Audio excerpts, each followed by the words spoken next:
오늘 우리에게 주시는 하나님의 말씀은 구약성경 창세기 13장 14절로 18절 말씀입니다. 창세기 13장 14절로 18절 말씀입니다. 이 계시의 말씀을 봉독할 때 다 함께 살아계신 하나님의 음성을 들으실 수 있기를 바랍니다. 롯이 아브라함을 떠난 후에 여호와께서 아브라함에게 이르시되 너는 눈을 들어 너희 있는 곳에서 북쪽과 남쪽 그리고 동쪽과 서쪽을 바라보라.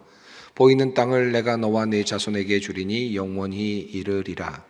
내가 네 자손이 땅에 티끌 같게 하리니 사람이 땅에 티끌을 능히 셀 수 있을진데 네 자손도 세리라. 너는 일어나 그 땅을 종과 횡으로 두루 다녀보라. 내가 그것을 내게 주리라. 이에 아브라함이 장막을 옮겨 헤브론에 있는 마므레 상수리 수풀에 이르러 거주하며 거기서 여호와를 위하여 제단을 쌓았더라. 아멘. 지난 주일 저희는 테이커로서의 모습을 보여주는 야곱에 대해서 함께 살펴보았습니다.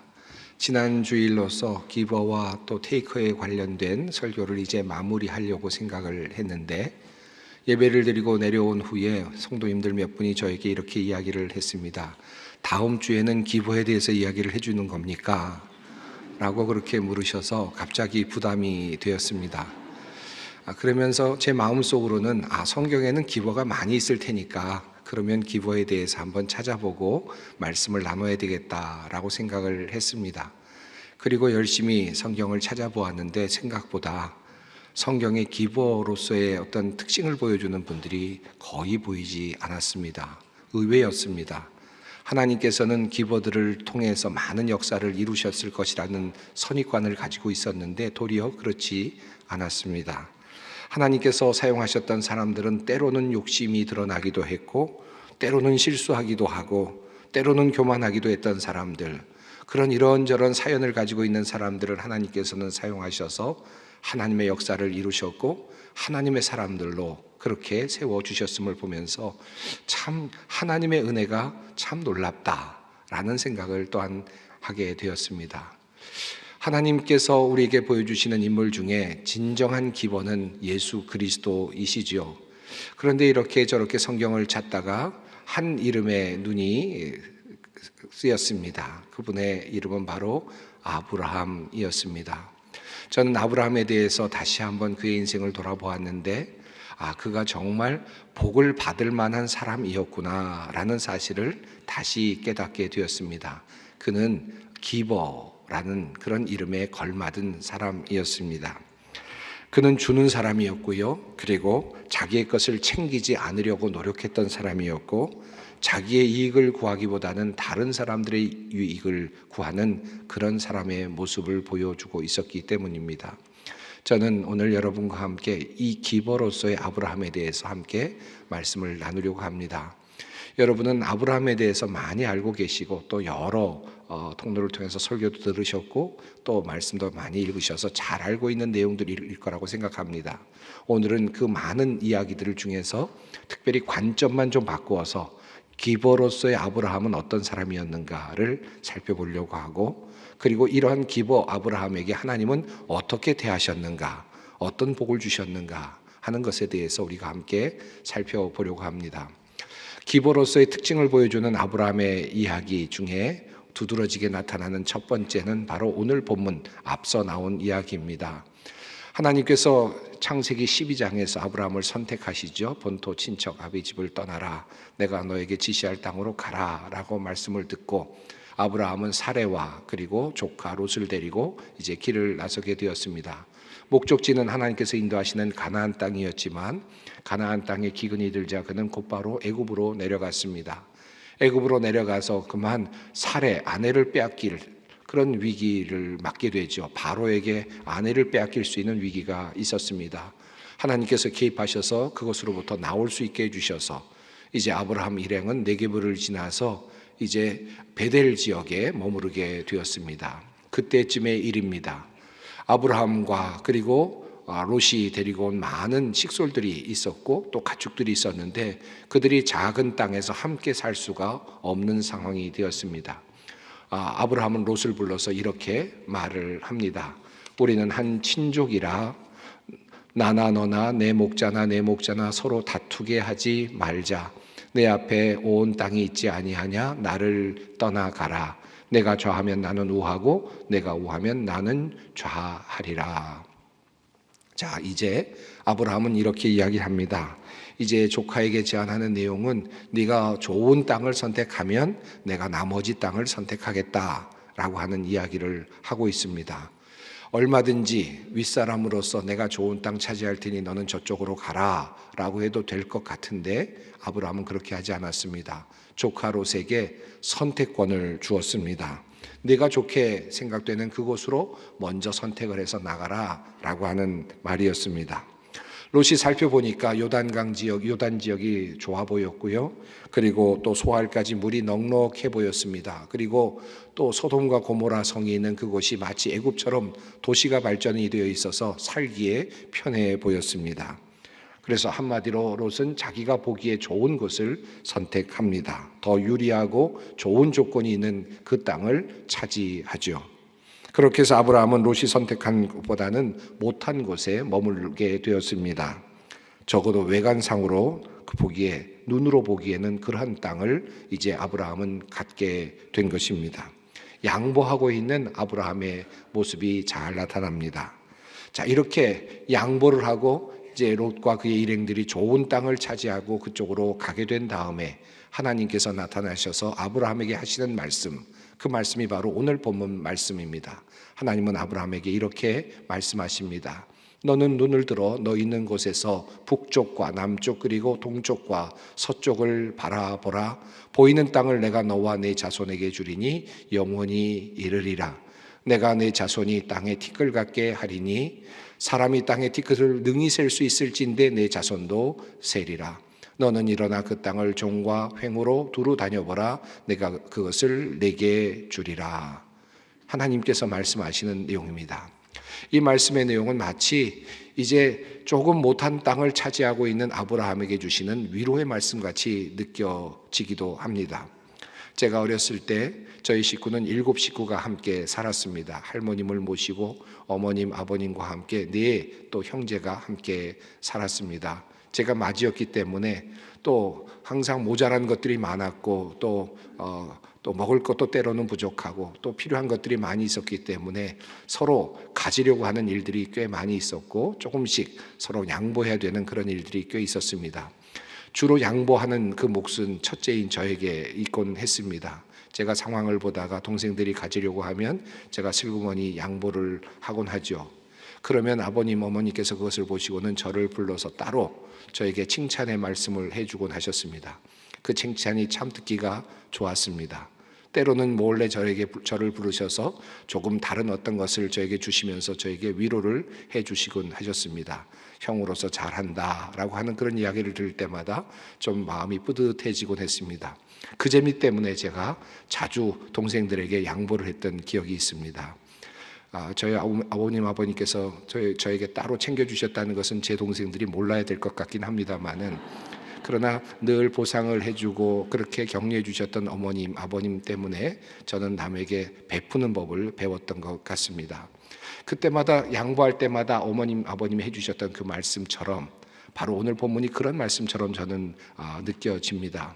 이제 아브라함이 롯에게 자기가 보기에 좋은 땅을 가져라 그렇게 양보를 한 다음에 그저 외관상으로 보기에는 그저 못해 보이는 땅인데 그러나 내가 이곳에 머무르겠다 양보를 했을 때 하나님께서는 그에게 나타나셔서 약속을 하십니다. 내가 너와 함께 하겠다.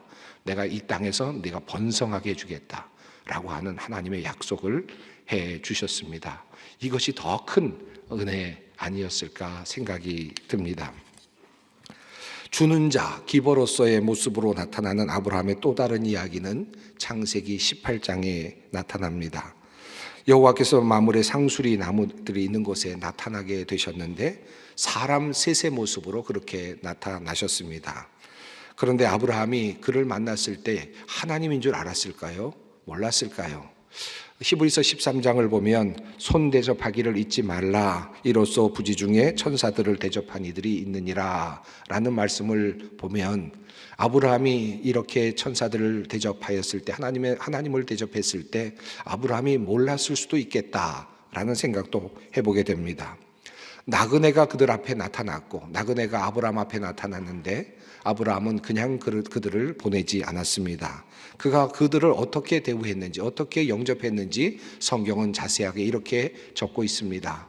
눈을 들어본즉 사람 셋이 맞은편에 서 있는지라 그가 그들을 보자 곧 장막문에서 달려나가 영접하며 몸을 땅에 굽혀 이르되 내 주여 내가 주께 은혜를 입었사오면 원하건대 종을 떠나 지나가지 마시옵고 물을 조금 가져오게 하사 당신들의 발을 씻으시고 나무 아래에서 쉬소서. 내가 떡을 조금 가져오리니 당신들의 마음을 상쾌하게 하신 후에 지나가소서. 당신들이 종에게 오셨음이니이다. 마치 천사를 영접하는 것 같이 마치 주인을 영접하는 것 같이 달려나가서 엎드려서 그들을 영접하고 있는 장면이 묘사되고 있습니다. 과연 아브라함은 그 이후에 떡을 준비하고 송아지를 잡고 그리고 또 우유를 준비하고 많은 것들을 준비해서 그 손님들을 대접하는 장면이 나타나고 있습니다. 참 놀라운 모습이 아닐 수 없습니다. 하나님이신 줄 알았다면 어느 정도 이해가 되죠. 그러나 만약에 몰랐다면 그의 태도는 대단한 모습이라고 할 수밖에 없을 것입니다. 그가 그저 그렇게 나그네들을 대접하며 살았겠다라는 생각도 가능합니다. 사실 당시의 나그네는 도적들의 공격의 대상이었기 때문에 늘 연약한 사람들이었습니다. 얼마든지 죽을 수 있었고요. 또 얼마든지 모든 것을 빼앗길 수 있는 위험을 감수하고 여행을 해야만 했을 것입니다.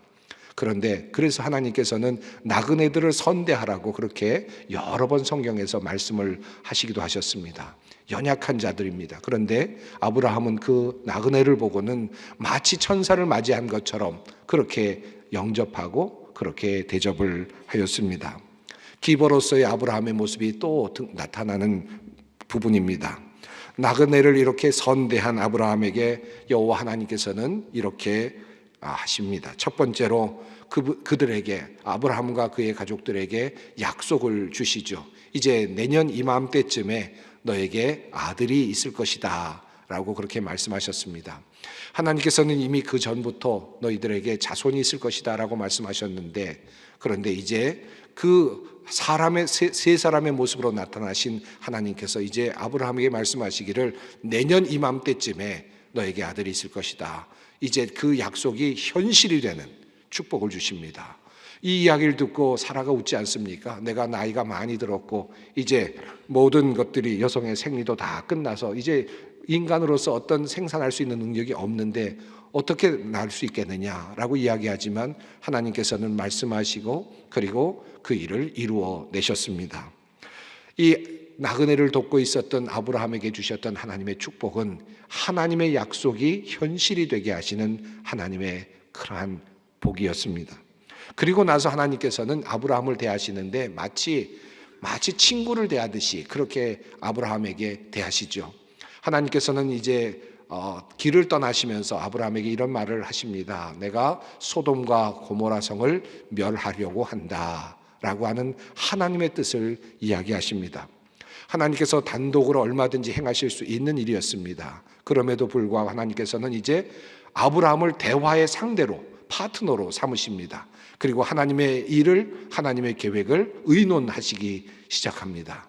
기버인 아브라함 그렇게 극진히 하나님을 대접한 그 손을 대접한 그 아브라함을 하나님께서는 이제 하나의 대화의 파트너로 삼으시고 그와 이야기를 나누십니다. 그 이야기를 듣고 아브라함은 이렇게 이야기하지 않습니까? 주께서 의인을 악인과 함께 멸하려 하시나이까 그 성 중에 의인 50명이 있을지라도 주께서 그것을 멸하시고 그 50의인을 위하여 용서하지 아니하시리까. 이제 이 아브라함은 하나님께 자신의 생각을 말합니다. 그곳에 50명의 의인이 있는데 그 의인들까지 함께 멸망하시는 것은 시키는 것은 옳지 않지 않습니까? 라는 그런 이야기겠죠. 그 말씀을 들으시고 하나님께서는 그의 계획을 바꾸십니다. 그렇다면 내가 용서할 것이다. 45명이 있으면 어떻게 하시겠습니까? 40명 있으면 어떻게 하시겠습니까? 30명, 20명, 10명이 있으면 어떻게 하시겠습니까? 아브라함은 계속해서 숫자를 바꾸죠. 그때마다 하나님께서는 귀찮아하지 않으셨습니다. 그렇다면 내가 멸망시키지 않겠다. 10명이 있더라도 내가 소돔과 고모라를 멸망시키지 않겠다 라고 그렇게 말씀하십니다. 하나님께서는 아브라함과 대화를 나누시면서 그렇게 하나님의 계획을 만들어 가고 계셨습니다. 자, 그런데 이 장면에서 자기 것을 정말 잘 못 챙기는 기보 아브라함의 모습이 또 나타납니다. 사실 아브라함은 롯을 생각하고 있었죠. 롯이 가족들이 바로 그 소돔과 고모라 성에서 함께 멸망되는 것을 보고 싶지 않았던 것입니다. 그런데 차마 하나님께는 그 말을 하지는 못했습니다. 우리 롯 좀 살려주세요, 우리 롯만 좀 구해주세요 라고 하는 이기적인 말을 할 수가 없었던 것 같습니다. 그저 롯의 가족들을 생각해 보면 몇 명이 됩니까? 롯과 그의 아내 의인이라고 생각한다면, 그의 딸들을 의인이라고 생각한다면 넷이죠. 그의 사위들이 있으니까 6입니다. 한 5명쯤 불렀으면 어땠을까요? 그러면 아마 눈에 띄게 하나님께서도 아셨을 것입니다. 아, 롯을 구하고 싶어 하는구나 라는 의미로 받아들였겠죠. 그렇게 그 기회에 아브라함은 그렇게 하나님께 요청을 할 수도 있었을 것입니다. 그런데 아브라함은 그렇게 하지 못했습니다. 뻔히 자기 자신에게 이루어온 것을 하나님께 말씀드릴 수가 없었던 것 같습니다. 아주 전형적인 기보의 모습이기도 합니다. 결국 소돔과 고모라는 멸망당하죠. 자기 조카를 챙기지 못했습니다. 그리고 결국 그렇게 죽게 놔둘 수밖에 없었던 그런 상황이었습니다. 그런데 하나님께서는 어떻게 하셨습니까? 아브라함의 마음을 읽어내셨죠. 그리고 자기 것 챙기지 못하는 아브라함의 마음을 아신 하나님은 그를 위해서 특별한 일을 하셨습니다. 하나님께서는 따로 롯과 그의 가족들을 구출해 내십니다. 성경은 이 사실을 이렇게 적고 있습니다. 하나님이 그 지역의 성을 멸하실 때, 곧 롯이 거주하는 성을 엎으실 때에 하나님이 아브라함을 생각하사 롯을 그 엎으시는 중에 내보내셨더라. 하나님은 기보인 아브라함이 챙길 수 없었던 롯과 그의 가족을 대신 챙겨주셨습니다. 그들을 멸망의 땅에서 나오게 하셨습니다. 이것이 기보 아브라함이 하나님께 받은 또 다른 축복이었습니다. 내 것 다 챙기지 못하지만, 그저 남에게 나누어 주느라고 내 것 챙기지 못하고, 그리고 나에게만 이해관계가 있어서 내가 이득 보는 것 같아서 그거 챙기지 못하지만, 그럼에도 불구하고 양보하는 그 모습을 보시면서 하나님께서 대신 챙겨주시는, 대신 만들어주시고 보상해주시는 그 하나님의 모습을 우리는 아브라함의 이야기에서 또한 보게 됩니다. 기보 아브라함의 모습이 또 잘 드러나는 장면은 아들 이삭을 위하여 아내를 데려오라고 종에게 명령하는 그 장면에서 또 나타납니다. 이 늙은 종, 이 성경에 나오는 늙은 종의 이름이 누구인지는 잘 알 수 없습니다만은 언젠가 창세기 15장에서 아브라함이 말했던 그 사람이 아닐까 추측해 볼 수는 있습니다. 아브라함에게 아들이 없었을 때, 이스마엘도 없었고 이삭도 없었을 때, 아브라함은 하나님께 나의 상속자는 다메섹 사람 엘리에셀입니다 라고 말합니다. 아마도 그 사람, 그를 지금 아브라함은 불러서 그에게 약속을 하고 지금 명령을 하고 있는 듯 보입니다. 아브라함은 늙은 종에게 자기 자신의 고향으로 돌아가서 이삭을 위하여 아내를 데리고 와라, 여자를 데리고 오라 라고 그렇게 명령합니다. 그리고 그 종에게 아브라함은 낙타 10필과 금과 은과 그리고 많은 폐물과 모든 좋은 것들을 들려보냅니다. 그리고 아브라함은 고향 땅에 가서 여자를 데리고 나오지 못하면, 그러면 내가 너와 함께한 모든 맹세가 이제 무효가 된다라고 그렇게 이야기를 합니다. 성경은 이렇게 적고 있습니다. 만일 여자가 너를 따라오려고 하지 아니하면 나의 이 맹세가 너와 상관이 없나니 오직 내 아들을 데리고 그리로 가지 말지니라. 아브라함은 왜 이런 말을 했을까요? 늙은 종에게 무슨 뜻으로 이런 말을 하며 그를 보냈을까요? 그것도 많은 재물을 이제 그에게 주면서 말입니다. 이제 그가 가서 여인을 데리고 와서 이삭의 배필을 데려온다면 좋겠지만, 혹시라도 그렇게 되지 못하여서 그가 멀리 떠나가게 될지라도 너는 자유다, 너는 자유롭게 갈 수 있다 라고 하는 그런 의미를 담지 않았을까 생각이 됩니다. 이것은 어쩌면 참으로 위험한 모험일 수도 있습니다. 그 종이 많은 것을 가지고 나갔습니다. 그리고 가서 혹시라도 돌아오지 않아도 아무런 문제가 되지 않는 상황이 되었습니다. 늙은 종의 입장에서 본다면 지금까지 평생 동안 어른을 섬겼는데, 주인을 섬겼는데 이제 나에게 주신 하나의 기회다라고 생각하고 주인을 버리고 얼마든지 독립할 수도 있었을 법한 그런 시간이었습니다. 자, 그런데 아브라함이 이렇게 너그럽게 종을 내어 보냈을 때 어떤 일이 일어났습니까? 참으로 놀라운 것은 그를 그렇게 믿고 맡겼던 그 종이 얼마나 충성된 모습으로 주인을 섬기고 있는지 성경은 그 내용을 아주 낱낱이 우리에게 알려주고 있습니다. 멋진 주인에게 멋진 종이 있었습니다. 그는 나홀의 집에 이르러서 음식을 차려놓고 먹으라는 라반의 그 말 앞에서 그는 이렇게 이야기합니다. 그 사람이 그 집으로 들어가매 라반이 낙타짐을 부리고 집과 사료를 낙타에게 주고 그 사람의 발과 그의 동행자들의 발을 씻을 물을 주고 그 앞에 음식을 베푸니 그 사람이 이르되 내가 내일을 진술하기 전에는 먹지 아니하겠나이다. 라반이 이르되 말하소서. 여러분, 이 모습에서 얼마나 멋진 종의 모습을 봅니까? 주인은 혹시 종이 모든 것을 가지고 사라질지 모르지만 그럼에도 불구하고 너그럽게 그에게 자유를 주고 모든 것을 풀어줍니다. 그런데 이삭의 아내를 데려오라는 이 명령을 가지고 떠난 이 종은 하루라도 빨리 그 임무를 수행하고 또 주인에게 돌아가려는 그런 마음이 있습니다. 종은 어떻습니까? 아브라함 주인의 마음을 너무나도 잘 알고 있습니다. 그래서 그에게 충성합니다.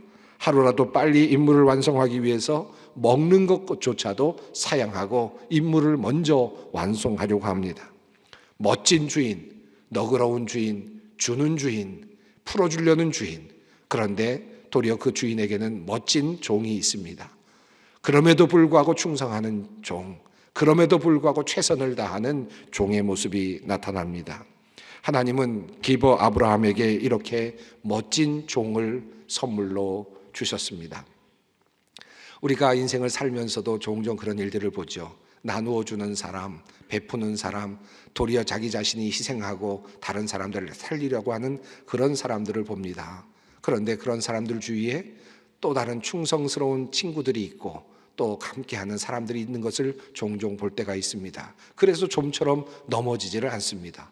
쉽게 넘어지고 쉽게 손해보고 그래서 망할 것 같은데 그런 사람들이 도리어 승승장구하고 또 잘 견디고 있는 모습을 봅니다. 왜냐하면 그 옆에 또 다른 충성된 친구들이 함께 있고 함께 지켜주고 있기 때문입니다. 하나님께서 아브라함에게도 그런 사람을 주셨습니다. 그 늙은 종, 이름도 알 수 없는 종이지만 그는 충성스럽게 그렇게 주인을 섬기고 있습니다. 기버인 아브라함에게 주신 하나님의 또 다른 축복이었습니다. 자기의 것을 안 챙기는 기버적 성품이 또 창세기 14장에도 잘 나타납니다. 신할 왕을 비롯한 네 나라의 왕이 이제 반란을 일으켜서 소돔과 고모라 성을 공략하고 그리고 그곳에 와서 많은 것들을 침탈하고 그리고 사람들을 데리고 가고 가축과 그런 모든 재물들을 가지고 나갔던 사건이 일어났습니다. 그때 롯과 그의 모든 가족들이 잡혀가게 되었고 한 걸음 더 나가서 그가 가지고 있었던 모든 재물들도 다 빼앗기게 되었습니다. 이 소식을 들은 아브라함은 그들의 뒤를 쫓아가지요. 318명의 사람들을 데리고 가서 그들의 후미를 쳐서 결국은 모든 것들을 다 다시 되찾아오는 승리를 얻게 됩니다. 돌아오는 길에 멜기세덱을 만납니다. 하나님의 사람을 만나게 됩니다. 그 하나님의 제사장, 지극히 높은 하나님의 제사장을 만나자 그는 즉각적으로 10분의 1, 탈취물의 10분의 1을 하나님께 바쳤습니다. 그는 하나님께도 드리는 사람이었습니다. 그리고 나서 그가 소돔 왕에게 돌아와서 소돔 성에서 빼앗겼던 모든 것들을 다 돌려주면서 그는 말합니다. 내가 이 소돔 성에 있었던 모든 것들을 하나도 가지고 가지 않겠다라고 그렇게 이야기하죠. 성경은 이 부분을 이렇게 적고 있습니다. 아브라함이 소돔 왕에게 이르되 천지의 주제이시여 지극히 높으신 하나님 여호와께 내가 손을 들어 맹세하노니 내 말이 내가 아브라함으로 치부하게 하였다 할까 하여 내게 속한 것은 실 한 오락이나 들매끈 한 가닥도 내가 가지지 아니하리라. 내가 만약에 이제 이 시간에 이렇게 내가 얻을 수 있는 이 순간에 내가 모든 것들을 이제 전쟁에서 승리했기 때문에 얼마든지 이 모든 것들을 가질 수 있는 권한이 있기 때문에 내가 이것을 가지게 되었다면 소돔 왕에게로부터 내가 얻어서 내가 부자가 되었다라는 소리를 듣게 될 터인데 나는 그런 소리를 듣고 싶지 않다. 나는 하나님으로부터 부유함을 얻은 존재로 그렇게 이름을 날리고 싶다. 그래서 나는 아무것도 갖지 않겠다라고 그렇게 이야기를 하고 있습니다. 얼마든지 명분이 있는 자리였습니다. 얼마든지 자기 것을 챙길 수 있는 자리였습니다. 조금이라도 더 늘릴 수 있는 자기의 재산이나 가축이나 조금이라도 모든 것들을 조금 더 늘릴 수 있는 시간이었습니다. 그러나 아브라함은 그렇게 하지 않았습니다. 그리고 하나도 남김없이 그들에게 다 돌려주었습니다. 하나님은 바로 이러한 아브라함의 모습을 좋게 보셨을 것입니다. 그들로부터 얻는 그것을 가지고 내가 부자가 되지 않는다. 나는 오직 하나님께서 주시는 그 복으로 내가 부자가 될 것이다. 이 믿음이 있었기 때문에 하나님은 그를 좋게 보셨을 것입니다. 그리고 이어지는 이야기 중에 가장 중요하고도 귀한 모습, 가장 기버로서 드라마틱하게 나타나고 있는 모습은 바로 하나님께 자신의 아들을 드리는 바로 그 장면일 것입니다. 하나님께서 정말 늦게 100세가 되어서 얻은 그 아들을 아브라함에게 바치라고 명령하시죠. 얼마든지 아니라고 말할 수 있고 항변할 수 있을 것 같은데, 그런데 아브라함은 그렇게 하지 않았습니다. 순종하며 나아갔습니다. 모리아산에 올라가서 하나님께 사랑스러운 아들을 이삭을 바치고자 합니다. 정말로 무모해 보이는 그런 일입니다. 그는 하나님께도 바치는 사람이었고 하나님께도 드리는 자였습니다. 그것도 가장 귀한 것, 생명보다도 귀한 것을 내어놓는 바로 그런 사람이었습니다. 정말 그렇게 자식을 바치려고 하는 그 순간에 하나님께서는 사자를 보내서 다급하게 아브라함의 이름을 부르시죠. 그리고 그가 하던 일을 멈추게 하십니다. 그리고 말씀하셨습니다.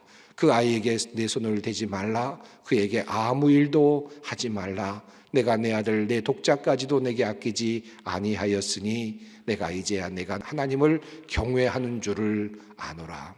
하나님께서 감동하셨습니다. 하나님께서 기뻐하셨습니다. 그 제물을 받으셨습니다. 그리고 그 드리려고 하는 것을 막으시고 도리어 하나님께서는 이제 자신의 아들을 대신 내어 놓으시죠. 이 땅에 자신의 아들을 내어주시는 예수 그리스도를 내어주심으로써 그 보상을 우리에게 선물로 주셨습니다. 그리고 하나님께서는 이렇게 복을 주시며 말씀하셨습니다. 내가 나를 가리켜 맹세하노니 내가 이같이 행하여 내 아들 내 독자도 아끼지 아니하였은즉 내가 내게 큰 복을 주고 내 씨가 크게 번성하여 하늘의 별과 같고 바닷가의 모래와 같게 하리니 내 씨가 그 대적의 성문을 차지하리라. 또 내 씨로 말미암아 천하 만민이 복을 받으리니 이는 내가 나의 말을 준행하였음이니라. 하나님께서 자신의 것을 온전히 바치려고 했던 아브라함에게 축복의 말씀을 하십니다. 이제 아브라함은 온 인류의 복의 조상이 됩니다.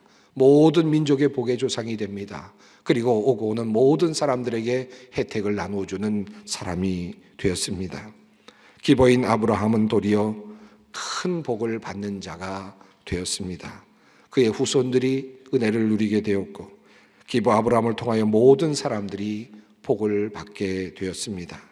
하나님은 우리가 내어놓은 것을 기쁘게 받으시고 감동으로 받으시고 그것을 변화시켜서 또 다른 축복으로 우리에게 돌려주십니다. 이것이 바로 아브라함이 받은 복입니다. 주는 자가 받는 복, 우리가 함께 아브라함의 이야기를 통해서 다시 살펴봅니다. 우리도 믿음으로 이러한 조상이 되었으면 참 좋겠습니다. 주는 자로서, 베푸는 자로서 하나님께 드리고 세상 사람들에게 나누어주고 자신을 희생하지만 그러나 하나님으로부터 보호받는, 하나님으로부터 상급을 누리는 귀한 주님의 백성들이 되었으면 좋겠습니다. 함께 기도하겠습니다. 하나님, 주는 자가 누리는 복을 아브라함의 삶을 통해 다시 확인합니다. 주는 자로, 주님께 바치는 자로 살았던 아브라함을 주님께서 기쁘게 보아주시고 그와 함께 하시며 그를 친구로 삼으시고 그와 의논하시며 그를 도우시며 그에게 약속을 주시며 하늘의 축복을 내려주셨음을 배웠습니다. 하나님, 우리도 그런 축복 가운데 살기 원합니다. 우리도 베풀며 나누며 양보하며 주님께 드리며 주는 자로 살게 하옵소서. 주님의 큰 사랑과 축복받는 주는 자들이 되게 하여 주시옵소서. 예수님의 이름으로 기도드립니다. 아멘.